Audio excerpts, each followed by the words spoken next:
Hello and welcome to the Somatic Movement and Mindset podcast with me, clinical somatic educator and founder of Total Somatics, Heidi Hadley. The Somatic Movement and Mindset podcast has been designed to help you gain a deeper understanding to how your mind and body work. You will learn about your amazing mind and body and why over time you can feel pain, recurring injuries and poor posture. Within this podcast, I will teach you why this doesn't have to be your future or the norm for you. Would you like to learn how to reduce pain, move freely, and gain a new lease of life? Let's get started. Hello and welcome back. Now, in today's episode, we're going to look at how technology is influencing your brain, maybe your posture, and your overall habits. So, the use of technology has absolutely mushroomed, hasn't it, in recent decades? And if it wasn't for technology, you and I wouldn't be connecting today, and we wouldn't have the Total Somatics International online membership, because there are so many wonderful advantages to technology. However, today, what we're going to do is consider the role that technology has in our life. And also just wanted to know, are we reliant on it to keep us occupied, for instance? Is it beginning to affect our social skills of how we kind of engage with people and our conversations as a whole? Are we able to sit somewhere like in a waiting room and just sit and be, maybe looking out the window rather than quickly resorting to flicking through our phone? There's all these sorts of things. How reliant has it become like a pacifier for us? And so we must admit that youngsters are incredibly savvy, aren't they, with technology? I mean, it's almost like they come out the womb and this phone is almost like an extension of their limb. They know how it works, and they often have to teach many of us adults how to use so many of the different features. And according to the average screen time statistics for 2022, the stats are saying that globally, the average person has 6 hours and 58 minutes of screen time per day. And daily screen time, they say, has increased by nearly 50 minutes per day since 2013. So it's interesting how this has become quite insidious. It's just building up over the time. So although the children are really savvy and amazing at using technology, we too, older ones here, are also becoming, savvy, and we might use some of that time to learn how to use these devices. However, what I want to do today is share how your brain can start to shift and change and mold if we're using technology, sometimes overusing it. Now, in 2016, there was a study conducted with 620 teenagers. And at the time, 78% of them checked their devices at least once an hour. And 72% felt that they had to respond immediately to notifications or text messages. So that's just with the teenagers. And we know, again, this is not just about teenagers, this is about all ages, because these are learned behaviors. It's a conditioning that starts to happen. And this conditioning is happening under our skin and actually within our brain itself. And we've got expressions like Pavlov's dogs. Do you remember Pavlov, who basically would ring the bell and the dogs would salivate because they would see food? And in the end, basically, there was no food. He would ring the bell and the dogs would just salivate because they knew, they got conditioned to knowing when the bell rang, their food would be delivered. Well, there's no difference between Pavlov's dog's example, and basically the conditioning of a text message or the phone ringing. These sorts of things, what they start to do is create habituated behaviors. And just to share this with you, because of that Pavlov's dog, me personally, I've always found it, I don't want to be a slave to those phones. So I know that people, when they're trying to get hold of me, it can be frustrating sometimes because I've always got my phone on silent. I always switch the notifications off because I don't want that learned habituated behavior where you almost feel like you are a slave to the phone. Because in the old days, what did we used to do? We'd go out and enjoy our day, come home and check the answer phone message, that sort of thing. And that's when we really enjoyed our life, didn't we? We really were involved in the moment. So although we might take our mobile phones with us, is there an opportunity at times to put it onto silent and even turn the vibrate off? Because the vibrate is just as noisy, or it's going to draw our attention than it would be to have it on loud. Is there an opportunity? Because we've got so reliant on these phones, for instance, that we feel that we have to be accessible, or we need somebody to get hold of us quickly. But could we just start to step out of that comfort zone of having the notifications on, or having the phone on loud, just putting it on silent, turning off the notifications so we aren't conditioned to that behavioral pattern? Because when I was doing my neuropsychology studies years ago, something that really stuck with me, and it's really stuck with me more so when we see how basically the human race have become conditioned to mobile devices, for instance. I use that because that's what most people are carrying now. And that is, by the age of 6 years of age, a child has 90% of their neural connections. And then between the ages of 6 years and into their teenage years, there's this incredible process happening that's called neural pruning. And it literally is a bit like, when you're pruning a hedge and you're cutting the hedge back and it's shaping it to a certain way. That's what's happening with your neural connections within your brain. It's a really efficient, smart way for your brain to basically weed out or prune or cut back all of those neural pathways that are not being used. And so this is what's really important to consider, is what's happening in those formative years, and as adults, what, as role models, how are we demonstrating? Because children learn from from adults, for instance. What are we demonstrating? Are we demonstrating more of that interactive, interpersonal skills, or do youngsters see us engrossed on our phones, for instance? Because during this neural pruning process, it's really important, because this is actually where, during this time period, it's during these years where it's crucial, because these are times where people and children are learning their social skills and their development as well. And it's that social engagement. They are reading people's faces, the non-verbal communication, the tone, the intensity of a person's voice. This is everything that we learn. We don't get this through a phone. We get this through human connection. And so when we spend more time away from the devices and more looking at a person's face rather than the top of their head, what we'll start to see is that this will actually build real deep, meaningful friendships, relationships, connections. And then, do you remember the old days? And I'm sure in many work situations it happens, but do you remember when businesses would go on team building activities and exercises? That was really to build the rapport of the colleagues within that work situation. Could we build that into our personal relationships with in-person situations? Could we go for walks? Could we do things that are really team building and friendship building?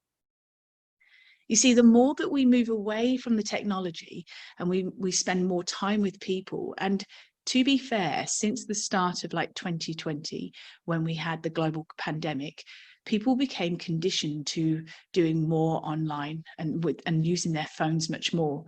And so what we need to do is rewind a little bit and see if we can bring back some of that in-person connection, that social engagement. Because over time, if we aren't having that interpersonal connection with people, we lose that eye contact. So eye contact can become very poor. We lose the art of conversation, of how we basically pause, we actively listen, we reply. All of these things can start to get lost. Also, we can start to lose our coping skills and strategies, because we're in a different environment if we're just doing everything more remotely or on technology. Whereas when we're with people, we have to adapt and pivot quite quickly and deal with those coping skills and strategies. And the really important thing, which helps with our self-worth, our self-esteem, the feeling of, because we are basically tribal, we are people that need to be connected with each other, is that loss of building solid, real friendships rather than the virtual ones. And again, for granted, it's wonderful meeting so many people around the world through the technology. But again, can we start building more of those friendship groups? Because we live in a world where people can have hundreds and millions of friends, so-called friends, in social media platforms, but they're just numbers. And somebody once said to me, they're vanity numbers, and they really are vanity numbers, because you can really count on one hand your true friends in life. And when you really nurture and cherish that friendship group, and you might be fortunate to have more than that, but in your life, people come and go. but there's like a solid link of people that stay in your life, and you can sometimes count them on one hand. And can we nurture and develop those friendship groups? And so let me just share with this, because this is not designed to kind of knock technology, because technology is incredible, but it's really the overuse of technology, because what it can start to do is affect the actions of our brain, not just teenagers, but adults too. But for instance, the prefrontal cortex, this part of the front of your brain, it's incredible. And with youngsters, for instance, teenagers, there can be issues that can occur if there's an overuse of technology in their teenage years, for instance, because when they get into their 20s, that's when their brain matures. But in that period of time while their brain is maturing, we need the prefrontal cortex to start getting some really good workouts, as it were, because this is the area that's basically about our emotional intelligence. It's for focus, awareness, concentration, decision-making, willpower. All of these things work within the prefrontal cortex. And what can happen is sometimes we can still live in that limbic system, you know, the stress pattern that's reactive.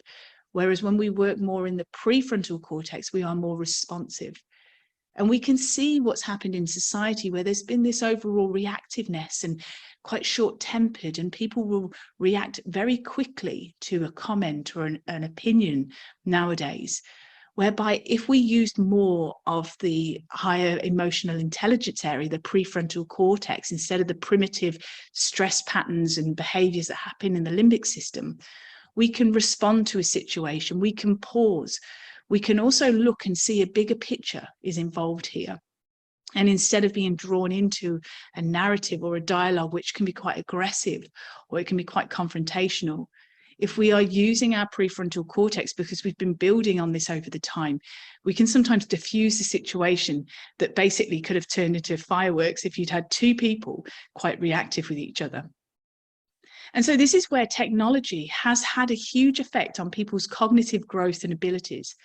Because if we are continuing just to have that instant gratification and basically be quite passive and just do things within the technology sphere, we can no longer not be using much of the prefrontal cortex and just living on the instinctive, fast-paced limbic system. And as a result, that can just create, again, that anxiety, that stress, that fear, that overwhelm.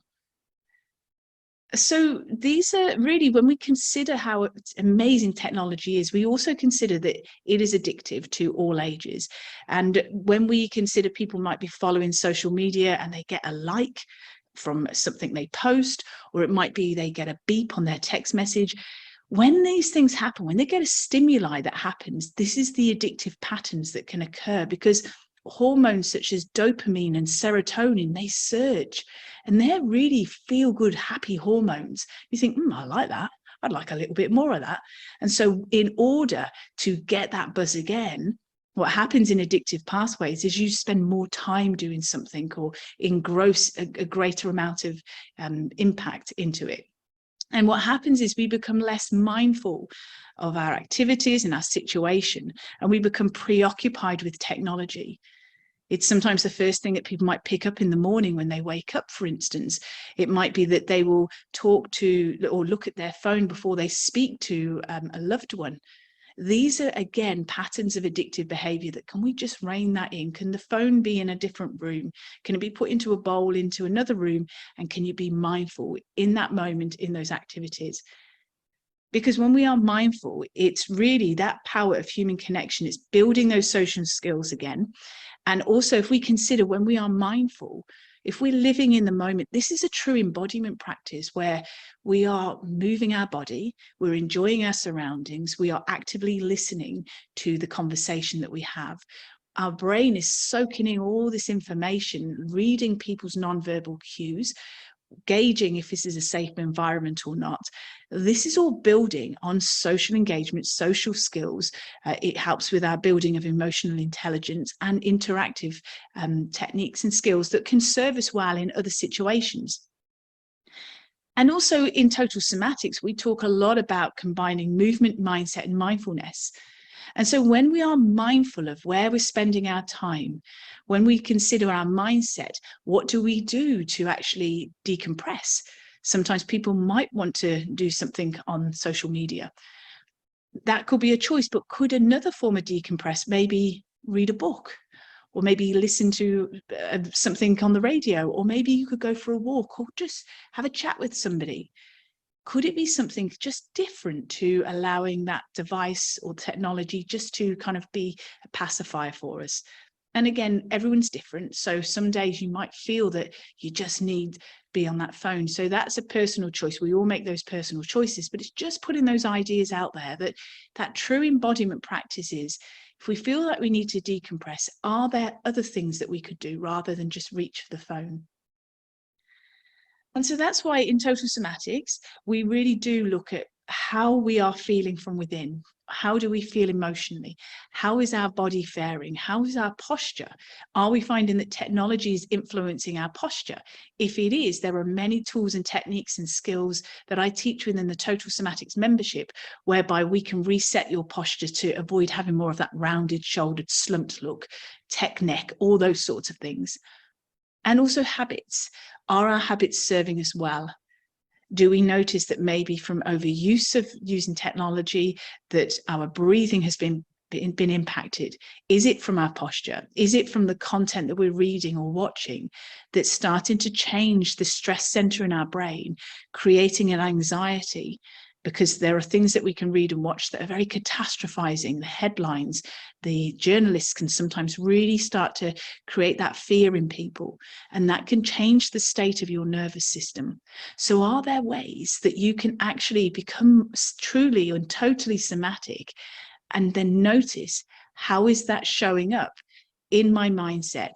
Am I mindful about my setting and what I'm doing? And importantly, are you moving your body enough?